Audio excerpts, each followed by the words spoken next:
보라, 처녀가 임신하여 아들을 낳을 것이며 사람들이 그의 이름을 임마누엘이라고 부를 것이다. 임마누엘은 우리와 함께 계시는 하나님이라는 뜻입니다.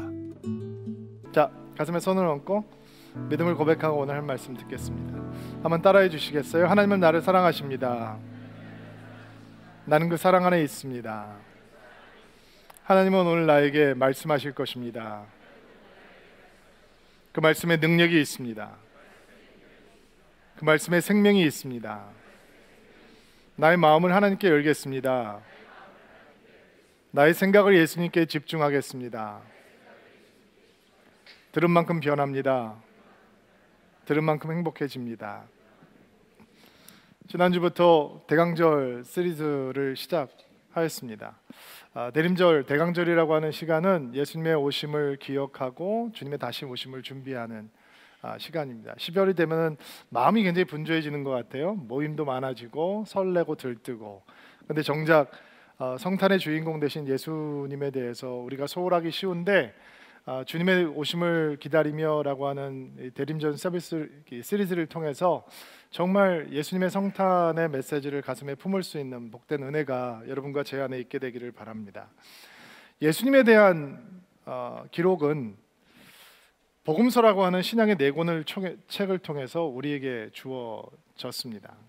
그런데 그 복음서에 등장하는 내용들 때문에 많은 사람들이 그 복음서가 역사적인 사실을 담아 놓은 책이 아니라 예수님의 제자들이 예수라고 하는 그들의 스승을 미화하고 선전하고 신격화하는 도구로 그 복음서를 기록하였다라고 생각하는 사람들이 많이 있습니다.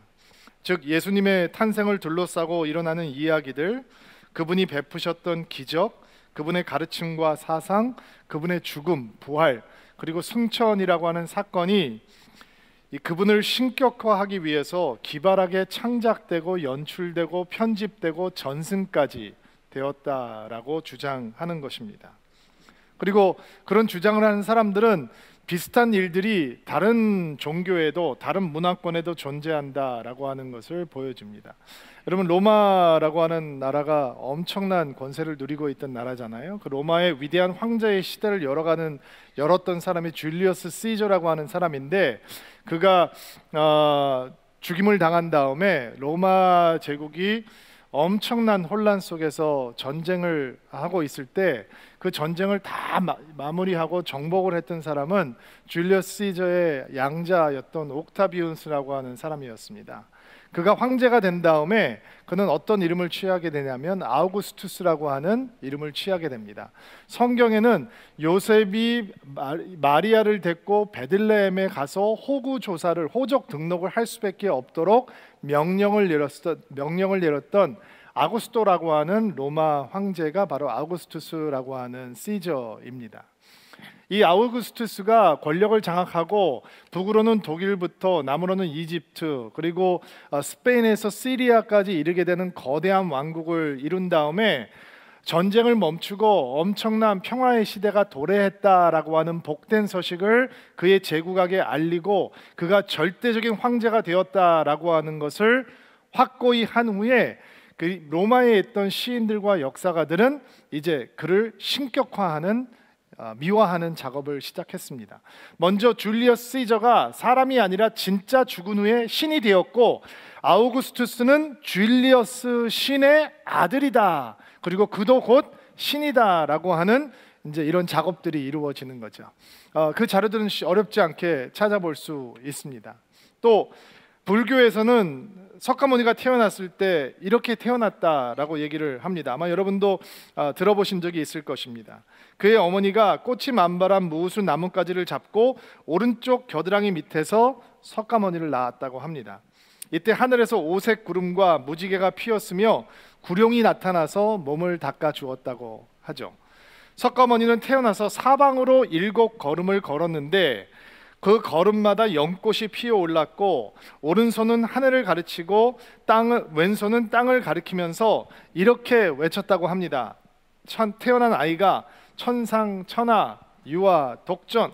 불교 다니셨었나 보다. 네, 외우시네. 네.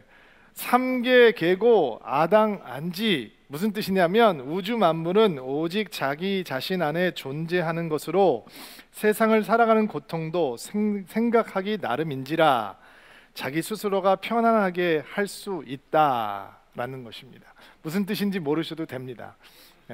성경도 잘 모르시는데 거기까지 다 신경 쓰실 때가 어디 있겠어요. 복음서도 이런 신격화 작업이 들어가 있다라는 거예요. 그런데 예수님께서 세상으로 임하시는 이 얘기를 여러분들께서 냉정하게 지성적으로 이성적으로 바라본다면 이거는 신격화, 미화 시키는 이야기가 될 수 없다라는 사실에 동의하지 않을 수 없을 것입니다. 오히려 정반대죠. 예수를 신격화하기 원한다면 이런 기사들을 기록해 놓으면 안 되는 것입니다. 갈릴리 나사렛이라고 하는 촌구석에 결혼도 하지 않은 소녀가 임신을 했습니다. 당시 문화적으로 정혼을 한 처녀가 임신을 했다라고 하는 것은 도덕적으로 문화적으로 수치스러운 것을 넘어서 율법적으로는 돌에 맞아서 죽을 수도 있는 심각한 일이었습니다. 10대의 소녀 마리아는 그 사실을 알고 있음에도 불구하고 자신에게 임하고 있는 이해하지 못하는 하나님의 사건을 믿음과 순종으로 받아들입니다. 우리는 마리아의 부모에 대해서 잘 알지 못합니다. 그렇죠? 그 성경은 그 부모에 대해서 기록하지 않습니다. 그러나 마리아의 부모가, 엄마가 언젠가는 마리아의 배가 불러오면서 임신하고 했다는 사실을 알지 않았을까요? 너 배가 왜 이렇게 살쪄? 엄마 나 임신했어. 이런 대화가 오가지 않았을까요? 너 미쳤어? 정신 나갔어? 돌 맞아 죽는 거 몰라? 아니 괜찮아 엄마, 나 성령으로 임신했어. 이런 대화가 오갔을 때 과연 그 가정은 어떻게 받아들일 수 있었을까? 또 우리가 잘 알고 있는 요셉이라고 하는 정혼한 소년, 그의 마음을 설레게 했던 마리아라고 하는 자기의 약혼녀가 어느 날 오빠 나 임신했어 라고 하는 얘기를 들었을 때 할렐루야 아멘 반응할 수 있었을까? 거기다가 더군다나 오빠 걱정하지 마 괜찮아 나 성령으로 임신한 거야 라고 했을 때 그는 그 사실을 어떻게 받아들이고 용납하고 수긍할 수 있을까? 성경은 요셉이라고 하는 사람이 느꼈던 충격을 어떻게 설명을 하고 있냐면 그는 의로운 사람이었다라고 얘기하고, 그래서 그가 의로웠기 때문에 마리아가 어려움을 당하고 해를 당하는 것을 원치 않아서 조용히 관계를 정리하려고 했다라고 말을 하죠. 근데 꿈속에서 천사가 나타나셔서 요셉에게 이런 이야기를 합니다. 마리아가 임신이 된 것은 성령으로 말미암은 것이니 그를 아내로 데려오기를 두려워하지 말라라고 하는 메시지가 주어집니다. 여러분, 그런 메시지를 누가 기뻐할 수 있겠습니까? 남자를 알지 못하는 처녀가 임신을 했습니다. 미혼모가 되는 것입니다. 그게 하나님이 이 땅으로 임하시는 통로입니다. 누가 이야기를 만들어낸다면, 누가 이런 이야기를 만들어내고 이 이야기가 사람에게 엄청난 감동과 인스피레이션을 줄 것이다 라고 생각할 수 있겠습니까? 오늘 본문 말씀인데 한번 읽어볼까요? 마태복음 1장 23절 말씀 같이 한번 읽어주세요. 시작.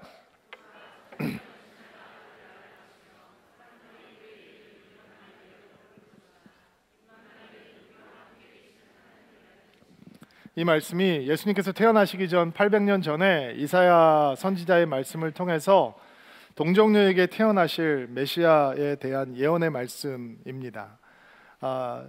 처녀가 임신해서 아이를 낳을 것인데 그 아이의 이름을 임마누엘이라고 부를 것이다. 임마누엘이라고 하는 뜻은 God with us, 하나님께서 우리와 함께 하신다라고 하는 뜻입니다. 그 오래된 임마누엘이라고 하는 이름을 함께 묵상하면서 그 이름 속에서 주의 오심을 준비하는 하나님의 메시지를 들어보려고 합니다. 하나씩 하나씩 여러분 마음 가운데 채워가면서 주의 오심을 준비하는 은혜가 있게 되기를 바랍니다. 오늘 우리가 주목해야 되는 단어는 매우 간단합니다. 임마누엘, 짧은 단어입니다. God with us, 하나님 우리와 함께 하시는 하나님이시다라고 하는. 자, 이 임마누엘이라고 하는 단어 속에서 찾는 주님의 오심을 기다리는 우리들이 듣게 되는 하나님의 메시지는, 첫째, 예수님은 하나님이시다라고 하는 메시지입니다. 예수님은 하나님이시다라고 하는 메시지. 제가 막내가 좀 위인전을 읽으면서 컸으면 좋겠다라고 하는 마음에 가장 길게 전집이 되어 있는 위인전 전집을 주문했습니다. 그리고 번호대로 색깔 맞춰서 쫙 꽂아 놓기 시작했습니다. 근데 거기 눈에 띄는 이름이 하나 등장했습니다. 바로 예수라고 하는 이름입니다. 저는 주저하지 않고 그것을 뽑았습니다. 그리고 그 책이 왔던 박스와 함께 책을 버렸습니다. 그 버렸던 이유는 저는 저희 아이가 예수가 또 하나의 다른 위인이다라고 하는 것을 받아들이지 않기 원했기 때문입니다. 여러분도 예수 그리스도께서 세계 4대 성인 가운데 들어가시는 분이라고 하는 것을 들어보신 적이 있을 것입니다. 그러나 그 말은 틀린 말입니다. 예수님의 숭고한 삶과 가르침, 그것이 다른 어떤 위인보다 더 위대하기 때문에 그분은 4대 성인 중에 한 명이다라고 생각하는 것이야말로 가장 비복음적이고 가장 비성경적이고 가장 비신앙적인 이야기입니다. 그 사실은 예수께서는 4대 성인 중에 한 명이다라고 말하는 것은 그분을 존경하는 말이 아니라 그분의 본질을 말살시키려고 하는 교묘한 말입니다. 여러분, 예수님은 성인이 아니십니다. 예수님은 위인이 아니십니다. 예수님은 하나님이십니다. 복음서에서 예수님에 대한 이야기가 시작되면서 예수님께서 어떤 위대한 일도 어떤 하나님다운 일도 하시기 전에 성경은 예수님은 하나님이십니다 라고 선포하며 시작합니다.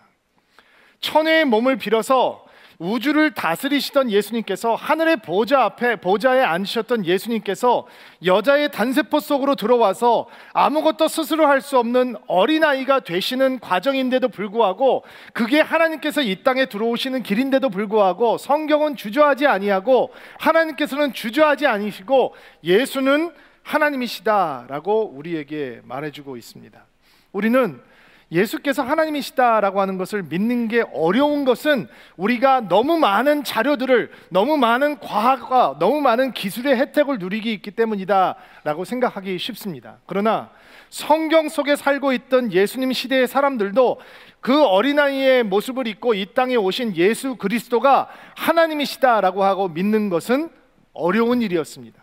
그래서 하나님임을 주장하는 예수님을 십자가에 못 박기를 주저하지 않았던 이유입니다. 예수님께서는 뭐라고 말씀하시죠? 나는 길이요 진리요 생명이다 라고 말씀하셨습니다. 나로 말미암지 않고는 하나님께로 갈 자가 없다 라고 말씀하셨습니다. 하나님께서는 내가 너희를 위해서 처소를 준비하러 가노니 그 처소가 준비되면 내가 너희를 와서 너희를 데리고 그 처소에 들어가게 하겠다라고 말씀하셨습니다. 예수님께서는 아버지와 나는 하나이다 라고 말씀하셨습니다. 여러분, 이게 사실이든지 아니면 이런 주장을 하고 있는 예수라고 하는 사람이 정말 심각한 과대 망상증 환자이든지 둘 중에 하나일 것입니다. C.S. 루이스라고 하는 변증가도 그 사실을 주목하고 이런 이야기를 했습니다. 만약에 한 인간에 불과한 예수가 성경에서 보고 있는 그 주장을 한다면, 만약에 그 사람이 이런 비슷한 이야기들을 했다면 그는 결코 위대한 도덕적인 스승일 수 없고, 나는 삶은 달걀이다 라고 주장하는 것처럼 미치광이가 아니면 정신 이상자 수준의 사람일 것이다, 아니면 사탄일 것이다. 따라서 우리는 이 사람이 진정한 하나님의 아들이라고 하는 사실을 인정하든지, 아니면 그가 정신 이상자이거나 그보다 더 심한 존재이든지 선택해야 될 것이다 라고 이야기를 했습니다. 이스라엘에서 가장 멸시받고 있던 갈릴리 지역, 그 중에서도 지나치게 평범하고 철저하게 초라한 마을 나사렛에서 살아가고 있던 아무것도 없는 마리아라고 하는 선우의 태중에 있는 이 아이 앞에서 성경은 당당하게 우리에게 이렇게 외치고 있습니다. 바로 그 예수가 하나님이시다. 예수님이 하나님이시다. 예수님께서 오시는데 어떤 왕의 도움도 필요하지 않았습니다. 어떤 왕궁도 그분의 세트장이 될 필요가 없었습니다. 화려한 음악이나 빵빠레도 필요가 없었습니다. 그것들은 그분의 영광을 담기엔 모두가 다 너무 초라합니다.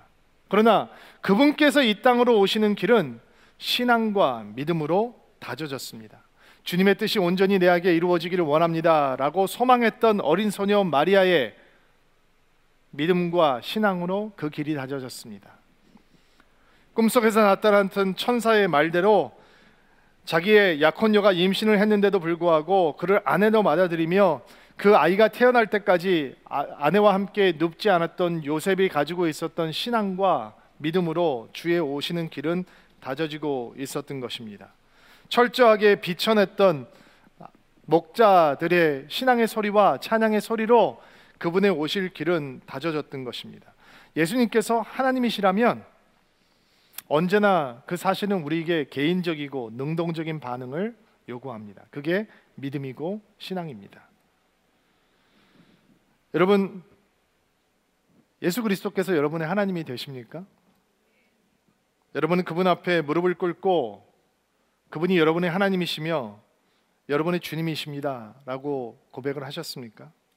아니면 평소 때는 그 하나님 되신 예수님을 무시하고 살아가다가 내 스스로 해결할 수 없는 크고 어려운 문제들을 만날 때만 알라딘이 램프를 문지르시지 기도의 자리에서 그분의 이름을 부르고 그분을 끄집어내서 잠시 도움을 받고 문제가 해결되면 다시 램프 속으로 쑤셔 넣고 내 마음대로 살아가고 내 뜻대로 살아가는 이상한 관계를 가진 성도는 아닙니까? 여러분, 3년 동안 예수님과 함께 동고동락했던 도마라고 하는 사람이 있습니다. 모든 기적을 보았습니다. 모든 가르침을 들었습니다. 그러나 예수님께서 십자가에 달려 죽으셨을 때 도마는 그 예수님을 하나님이라고 고백할 수 없었습니다. 예수님께서 다시 살아나시자 제자들에게 나타나셨는데 제자들이 우리가 부활하신 예수님을 보았다라고 얘기를 했을 때 의심이 많았던 도마는 내가 내 손가락을 그의 못자국 안에 그의 창자국 안에 넣어보지 않고는 나는 예수님께서 살아나신 것을 믿을 수 없다라고 당당하게 고백했던 사람입니다. 그도 기적을 보았는데 왜 예수님을 하나님으로 인정하지 못했을까요? 예수님의 설교를 들었는데 왜 인정하지 못했을까요? 예수님께서 십자가에 죽는 모습을 보았는데 왜 하나님께서 그렇게 죽어가야 된다라고 하는 것을 수도 없이 들었음에도 불구하고 인정하지 못했을까요? 교회에 다닌다고 예수님이 교회 다니는 사람들의 하나님으로 존재하는 것은 아닙니다. 그것은 저절로 되지 않습니다. 모태 신자가 됐다고 해서 신앙의 집안이 자랐다고 해서 예수님이 우리의 하나님이 되는 것은 아닙니다. 그것은 언제나 개인적인 선택이고 그것은 언제나 우리가 능동적으로 선택해야 하는 것입니다. 그리고 예수님께서 도마 앞에 나타나셔서 자, 손가락 넣어볼래? 내 옆구리에도 네 손가락을 만져봐. 자, 만져봐봐. 봐야지 믿는 거야? 그럼 보여줄게 라고 했을 때 그가 그 앞에 서 있는 예수님이 진짜 하나님이라는 것을 고백하게 됩니다. 그리고 엎드려서 주님 앞에 얘기하죠. 나의 하나님, 나의 주님, 나의 하나님. 여러분, 다시 묻습니다. 우리는 지금 12월 마지막 달 첫째 주 예배를 드리고 있습니다. 예수 그리스도께서는 여러분의 하나님이십니까? 여러분, 그분 앞에 여러분의 인생의 주권을 드리셨습니까? 여러분은 예수님 한 분만으로 만족할 수 있는 그분의 백성입니까? 그것이 메시지입니다. 예수님은 나의 하나님이십니다. 그것이 없으면 주의 오심을 받아들일 수 없는 거죠. 두 번째 메시지는 임마누엘이라고 하는 이름 속에서 받게 되는 두 번째 메시지는 그분은 우리와 함께 하신다라는 것입니다. 하나님이신 예수님은 우리와 함께 하십니다. 여러분, 출애굽을 했던 백성들에게 하나님께서 그들과 함께 하신다라고 하는 사인은 불기둥과 구름기둥이 있는 거였습니다. 기억하시죠?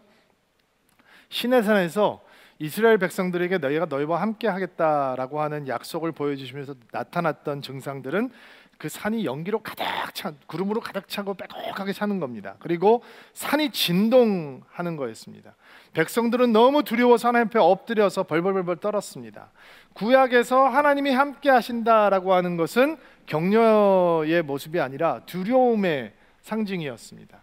그런데 예수님께서 이 땅에 오셨을 때는 우리와 함께 하시는 하나님으로 오셨다라는 것이죠. 예수님 당시에 이스라엘 백성들은 하나님이 그들을 떠나셨다라고 생각을 했습니다.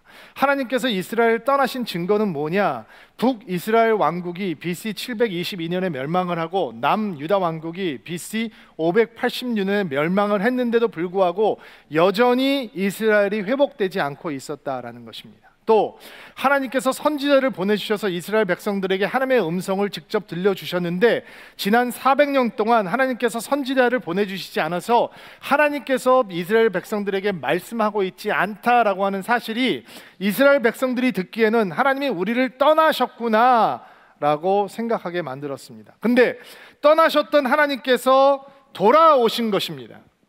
어떻게 돌아오셨느냐? 아기 예수를 통해서 돌아오셨습니다. 돌아오신 하나님은 떠나지 않고 함께 하시는 임마누엘 하나님이십니다. 여러분, 함께함의 힘을 아시나요? 경험해 보셨습니까? 제가 어렸을 때부터 좋아하던 가수가 갑상선암에 걸려서 수술을 받던 경험을 얘기하는 것을 들어본 적이 있습니다. 수술대에 올라가서 그걸 가장 두려웠게 했던 것은 혹시 내가 노래를 못 부르면 다시 못 부르게 되면 어떡하지? 라고 하는 사실이었다고 합니다. 여러분, 그 수술대라는 건 혼자 있는 거잖아요. 근데 그 수술 간호사 한 명이 들어오더니 귀에다 대고 이런 말 속삭였다고 합니다. 안녕하세요. 걱정하지 마세요. 저는 마국간 회원, 이 마국간이라는 게 그분의 팬클럽 이름이랍니다. 마국간 회원 누구누구라고 합니다. 제가 끝까지 지켜드리겠습니다. 그리고 자신이 상상할 수 없는 위로와 격려와 힘이 되었다고 합니다. 함께함의 힘. 여러분, 예수님께서 함께 하시기 위해서 오셨다는 거예요. 그게 메시지예요. 그런데 그분께서 우리와 함께 하기 위해서 이 땅에 오셨다면 그분은 우리와 친밀해지기를 원하실 것입니다. 맞나요? 우리와 친하게 지내기를 원하시는 거죠. 함께 하기 위해서 이 땅에 오셨는데 우리와 소원한 관계로 살아간다. 이거는 상상할 수가 없는 거겠죠. 임마누엘 예수님은 우리를 가깝고 친밀한 관계로 부르시는 하나님이십니다. 여러분, 하나님과 친하십니까? 여러분, 예수님과 친밀하십니까? 이게 교회를 다니면 이런 질문하면 힘들죠. 이게 질문이 무슨 뜻인지 알겠는데 이 질문에 답을 하는 게 너무 부담스럽거든요. 인정합니다. 굉장히 부담스러운 답이라는 것. 만약에 여러분이 갑자기 제 사무실을 찾아와서 여호수아 목사님, 하나님과 친밀하십니까? 라고 물어본다면 저도 이 사람 누굴까 굉장히 당황할 것 같습니다. 그러나 여러분, 다시 한번 여러분들에게 묻겠습니다. 여러분, 하나님과 친하십니까? 여러분, 하나님과 가까우십니까? 교회를 다니면서 하나님과 가깝지 못하다라고 생각하는 사람이 너무도 많습니다. 교회를 다니면서도 매주 예배를 드리면서도 어떻게 보면 믿음의 가정에서 태어나서 한 번도 하나님을 떠나본 적이 없으면서도 하나님과 친하십니까? 라고 물어보면 자신 있게 친합니다 라고 얘기할 수 없다라고 하는 사실이 우리를 몹시 슬프게 합니다. 예수님을 믿는 삶을 살면서도 나는 예수님과 친하고 싶습니다 라고 얘기하지 못하고 사는 것도 매우 슬픈 일입니다. 여러분, 만약에 우리 가운데 하나님과 친밀해지고 싶다라고 하는 마음이 없다면 하나님께서 그 마음을 긍휼히 여겨 주셔서 하나님과 친해지고 싶다, 하나님과 가까워지고 싶다라고 하는 열망이 여러분 가운데 생기게 되기를 주의 이름으로 축복합니다. 저희가 오늘 양육을 좀 더 잘하기 위해서 여러분들에게 문자를 받았습니다. 저희가 기대하기는 오늘 4번 예배를 드리면서 한 1000명에서 1500명의 성도들이 문자를 보내주었으면 좋겠다라고 하는 바람이 있습니다. 왜냐하면 서울 드림교회에서는 어느 누구도 너무 바빠서 시간이 없어서 기회가 없어서 상황이 안 돼서 하나님을 가까이 할 수 없습니다 라고 하는 이야기를 하지 못하게 하는 것이 저희 목회의 목표이기 때문입니다.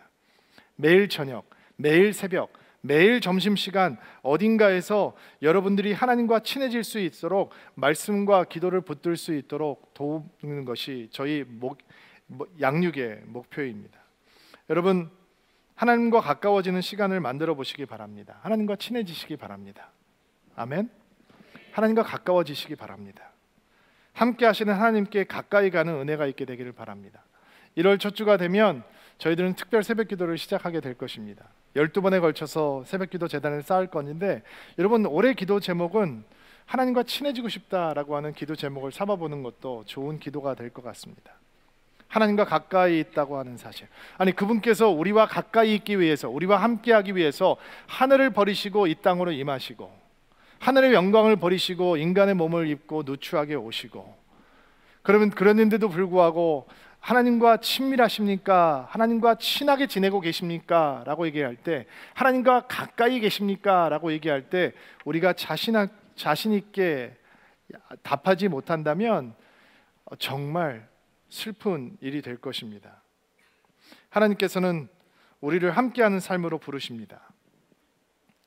하나님과 함께하는 삶, 하나님과 마주하는 삶, 그리고 우리가 진짜 하나님과 친밀해지다면 우리가 예상하지 못한 또 다른 친밀로 하나님께서는 우리를 인도해 주십니다. 그것은 바로 공동체의 친밀입니다. 하나님을 사랑하면 하나님께서 사랑하는 사람들과 친밀해질 수밖에 없다는 것이죠. 가끔씩 이런 분들을 만나게 됩니다. 목사님, 저는 하나님은 너무 좋은데요, 사람들은 조금 힘들어요. 하나님이 아직 덜 좋아서 그렇습니다. 저 하나님과 굉장히 친밀해서 다른 사람들 필요 없습니다. 아닙니다. 그거 거짓 친밀입니다. 오해입니다.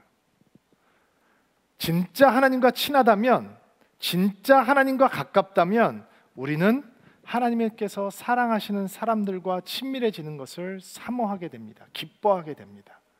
내가 하나님을 향해서 나의 삶을 열듯이 또 다른 나 같은 사람들을 향해서 내 삶을 열 수밖에 없는 것입니다. 성탄의 축복, 임마누엘이라고 하는 이름 속에 갖추어져 있는 축복은 하나님께서 우리를 하나님과 함께하는 삶뿐만 아니라 하나님의 사람들과 함께하는 삶 속으로 부르신다라고 하는 것입니다. 어제 우리 싱글 생자님들 연말 모임이 있었습니다. 싱글 목장은 우리 이명희 목사님께서 목양을 하고 계시는데, 셀장들을 위해서 목사님께서 특별한 선물을 준비를 하셨더라고요. 3부 예배 성가사 하시는 이혜미 성가사님하고 듀엣을 준비하신 거예요. 진짜 용감한 거죠. 근데 더 용감한 건 앵콜이 나올 거를 알고 앵콜곡까지 준비를 하셨다는 거예요. 정말 용감해요. 근데 우리 안영호 목사님이나 우리 정적인 전도사님 이렇게 찬양 인도할 때 보면 음성이 너무 아름답고 좋잖아요. 근데 이명희 목사님이 노래가 교만하지 않아요. 제가 듣기에는 그래요. 제가 듣기에는 굉장히 목소리가 겸손하시더라고요. 근데 자신이 사랑하는 셀장님들을 위해서 이제 아름다운 노래를, 성악곡을 2곡을 준비하셨어요. 근데 제가 이렇게 노래를 들으면서 그 마음이 느껴지더라고요. 이 사람 용감하구나, 이런 마음을 처음 가졌다가, 와, 셀장님들 진짜 사랑하는구나, 어떻게든지 이분들한테 해피하게 만들어주기 위해서 저렇게 하는구나, 따뜻한 마음, 그들을 사랑하고 싶은 마음, 뭔가 특별함을 느끼게 해주고 싶은 마음, 셀장들을 사랑하고 섬기려는, 함께하고자 하는 그 마음이 다 느껴져서 제가 은혜를 받고 배웠습니다. 여러분, 공동체는 함께하는 것으로 출발하는 것입니다.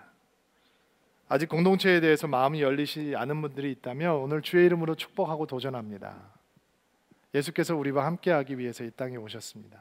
그리고 우리를 함께하는 삶으로 부르십니다. 하나님과 친밀해지기 원한다면 동일한 마음으로 우리는 사람들과 친밀해지기를 사모해야 하는 것입니다. 한번 함께하는 삶으로 들어와 보지 않으시겠습니까? 그 삶을 통해서 하나님께서 임마누엘의 축복을 여러분의 삶 속에 부어 주실 줄로 믿습니다. 마지막으로 임마누엘이라고 하는 예수님의 이름 속에서 듣는 하나님의 메시지는 그분에게 여러분과 우리는 몹시 소중하다라고 하는 메시지입니다. 하나님이 모든 사람과 함께 하신다라고 하지 않고 God with all이라고 하지 않고 God with us라고 얘기를 하잖아요. 그 us, 우리라고 하는 말 가운데 숨겨져 있는 뜻, 여러분, 그 우리라고 하는 단어는 누구입니까? 부족한 사람들이었죠. 나사렛에 있는 가난한 비천한 마리아와 요셉, 들판에 있는 목동들, 멀리서 별을 따라왔던 존귀한 선물을 가지고 등장한 이방 동방 박사들, 자격이 없는 사람들, 내세울 것이 없었던 사람들, 감히 이스라엘에서 큰 소리를 낼 수 없었던 사람들입니다. 돌려보면 그것이 바로 우리입니다. 하나님 앞에 나올 수 있는 어떤 자격도 갖지 않던 우리들, 임마누엘이라고 이르는 이름 안에서 우리는 그 자격 없는 우리가 하나님 앞에 얼마나 소중한 존재인지를 알게 되는 것입니다. 예수께서 왜 오셨습니까? 우리가 소중해서 이 땅에 오신 것입니다. 사람들은 소중함으로 만족하지 않습니다. 교회에서 모든 성도들이 소중하다라고 하는 것은 은혜가 되지 않습니다. 대신 우리는 특별해지기를 원합니다. 목사님, 제가 조금 더 헌신할게, 저를 특별하게 봐주세요. 내가 조금 더 특별하게 봉사할 테니까 저를 특별하게 생각해 주세요. 그러나 성경은 우리에게 다른 메시지를 던져줍니다. 어느 누구도 특별하지 않습니다. 어느 누군 한 사람이 특별할 때 임마누엘이라고 하는 이름의 권능은 사라지는 것입니다. 모든 사람이 소중합니다. 여러분 주위를 돌아보십시오. 얼마나 다양한 사람들이 있습니까? 똑같이 생긴 사람들은 없습니다. 얼굴이 짧은 사람, 얼굴이 긴 사람, 키가 크고 작은 사람, 어떤 사람은 외향적이고 어떤 사람은 내성적입니다. 어떤 사람은 적극적이고 어떤 사람은 소극적입니다. 어떤 사람은 젊고 어떤 사람은 빈티지가 좀 있습니다. 어떤 사람은 머리카락이 많고 어떤 사람은 머리카락이 다 빠졌습니다. 어떤 사람은 하얘졌습니다. 어떤 사람은 많이 배웠고 어떤 사람은 가방끈에 자신이 없습니다. 어떤 사람은 많이 가졌고 어떤 사람은 재정적으로 부족해서 늘 마음이 아픕니다. It doesn't matter. 상관없습니다. Everyone matters to God. 하나님께는 모든 사람이 소중합니다. 임마누엘이라고 하는 예수님의 이름 가운데 여러분과 제가 하나님 앞에 얼마나 소중한 존재인지, 예수께서 피 한 방울 흘리지 않으시고 이 땅에 오셔서 죽어주실 만큼 우리가 얼마나 소중한 존재인지 듣게 되는 것입니다. 그 메시지를 받는 사람들은 함부로 살 수 없겠죠. 이 세상을 살아가면서 내가 얼마나 소중한 존재인지를 안다면 내 몸을, 내 생각을, 내 마음을 함부로 하지 않을 것입니다. 하나님의 백성답게, 하나님께서 우리를 소중히 여기시는 사람답게 거룩하고 순결하고 하늘을 바라보며 살아갈 수 있는 인생이 될 것입니다. 오늘 두 번째 대림절 시리즈에서 여러분에게 하나님께서 주시는 메시지, 예수 그리스도는 여러분의 하나님이 되셔야 한다라고 하는 메시지입니다. 그 예수님은 우리와 함께 하기 위해서 오셨다는 것입니다. 여러분이 고통 가운데 있어도 그분은 여러분을 떠나지 않습니다. 어떤 분들은 이런 착각 속에 살아갑니다. 내가 하나님 앞에 이쁜 짓을 하면 하나님께서 내 옆에 계시지만 내가 하나님을 멀리 떨어지고 내 마음대로 살고 방탕하게 살면 하나님께서 나를 떠나가신다. 천만의 말씀. 예수께서 하늘을 버리시고 이 땅에 온 이유는 이 땅이 타락했기 때문입니다. 우리의 타락상은 하나님을 충격에 빠뜨리지 않습니다. 우리가 타락 가운데 있었지만 그분은 우리와 함께 거하기 위해서 오셨습니다. 왜? 우리가 그분에게 소중한 존재이기 때문입니다. 이 메시지를 받고 힘차게 한 주를 살아가는 여러분들 되기를 주의 이름으로 축복합니다. 여러분을 올해의 마직 성찬의 자리로 초청합니다. 예수님 때문에 감사함으로 성찬의 자리에서 감격으로 그분의 몸된 떡과 잔을 받는 한 주가 되기를 바랍니다. 같이 한번 기도합시다.